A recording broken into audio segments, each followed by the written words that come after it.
Jerry Mallory here for SB Nation and PrivateTrade.com. The Lions preseason game 1 is in the books. As we know, the results aren't as important as looking at individual players, progressing, hoping everyone stays healthy. And we got to see that. Lions did win, score doesn't matter.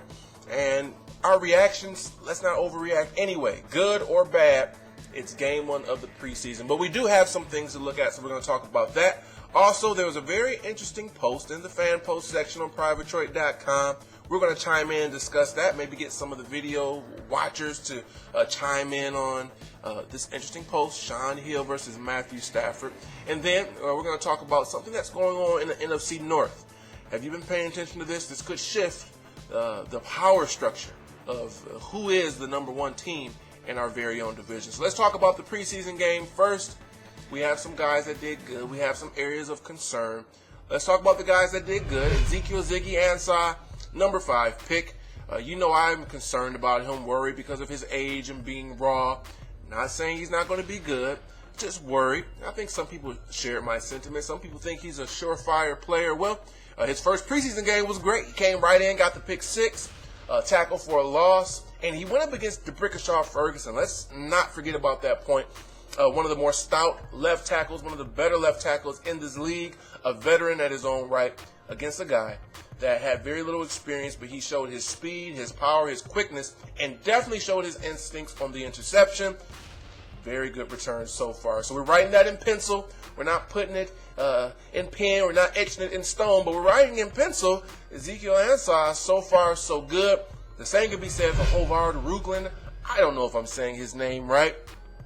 When I first saw it, I thought it was Harvard Rugland, but I think it's Hovard Rugland or something along that lines. Kickalicious, as he's so affectionately known as, looked very good. I like the fact that he made 2 field goals, 149, 150. The second one was a bad kick. He didn't get all of it. He messed up on the kick, so to speak, and still was able to nail it. That's encouraging. This time last year, he was sitting on the couch, probably somewhere in Norway, eating whatever the delicacies is of that land, nowhere close to being an NFL player. Now here he is in live action. Him and Dave Akers are going to have a big battle.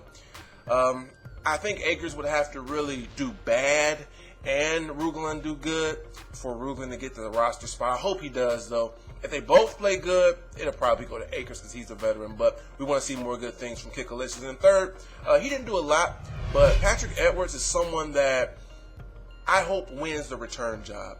I did a video previewing game 1. It got posted after game 1, so I'm sure many of you guys didn't see the video. But I talked about Edwards. I want him to win the return job, both kicking and punting, because that means that a roster spot that may go to a Michael Spurlock or Stephen Miller can be freed up, and we can use that maybe for defensive end or offensive line. Whereas Patrick Edwards actually will play offense. He'll probably be your 4th receiver, and if he's your return man, we're getting double returns from the guy, no pun intended. So that was cool. Areas of concern, the linebackers and offensive line. I talked about both of these units during the offseason. Let's talk about the tackles first. Riley Reeb did not look good. It's one game. We don't panic. But like I said, you know, say what you want about Backus and Sherlis. They were veterans. They've been in the league a long time. We're replacing them with guys with little experience at their respective positions at the NFL level. And so far, not so good for Reef, but I'm sure he's going to turn it around. At the right tackle spot, Fox looked better than Hilliard. That's very good. Fox's deal has been staying healthy. Hopefully, he does just that, and he can contribute. I really like what he could become, and I love the fact that War Daddy, Larry Warford, got a lot of run. I think they're giving him all these reps. He's going to get every opportunity possible to be your starter. It's his job to lose. You draft him in the 3rd round, and he has the potential. And so they're building him up. They're going to see if he can be in that spot. If not, there's some capable guys behind him. Linebackers didn't look good. I talked about Travis Lewis. This is the guy I want to step up. I want to see him surpass Whitehead, surpass Ashley Palmer, because I like what he could potentially become. Really liked him at the college level.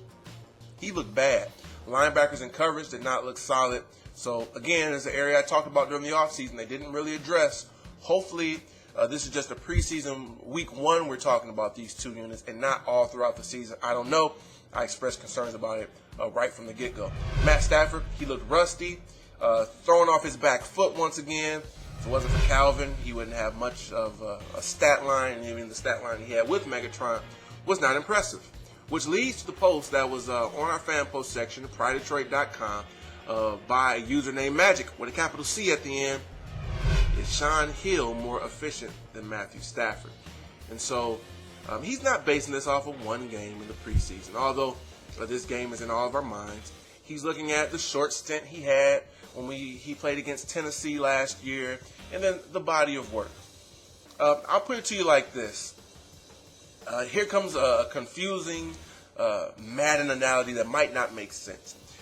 To me, Shaun Hill is always on 75. You can call that 75%. You can call that a Madden rating of 75. You can call that 75 miles per hour. You can call it 75 jelly beans. Whatever you want to call it. To me, Shaun Hill is always on 75. And that's good. Especially when you look at the weapons that we have, Calvin and Reggie Bush. 75 is pretty good. And he's pretty much always on 75. Then you have Matt Stafford. Well, he's not always on any number. To me, he's on 90 to 100 60% of the time. But then he'll drop down to 60 to 80, 15, 20% of the time. The other 20% he's on somewhere in 70, 80. At the end of the day, his average probably gets you around 85, 86. So Matthew Stafford's at 86 jelly beans, miles per hour, whatever you want to call it. Shaun Hill is just more consistently at his slightly above average rate. Which one do you prefer?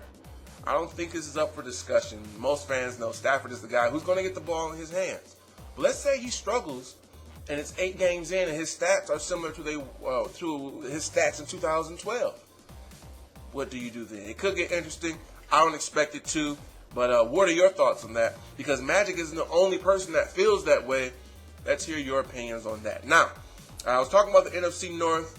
There's some things happening. The shifting of power could be taking place because the Green Bay Packers cannot stay healthy. You're going to say, wait, Jared, when they won the Super Bowl, they had 55 guys on injured reserve. I realize that, but how many times can you go to that well? The left tackle, Brian Bulaga, already they had offensive tackle issues. Brian Bulaga slid into the left tackle because of problems. He's out for the season. Jordy Nelson has a bum knee.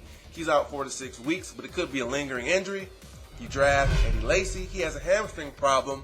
We know about these hamstrings in Detroit. This can linger all year. And so the injuries are starting to pile up for these guys at key positions.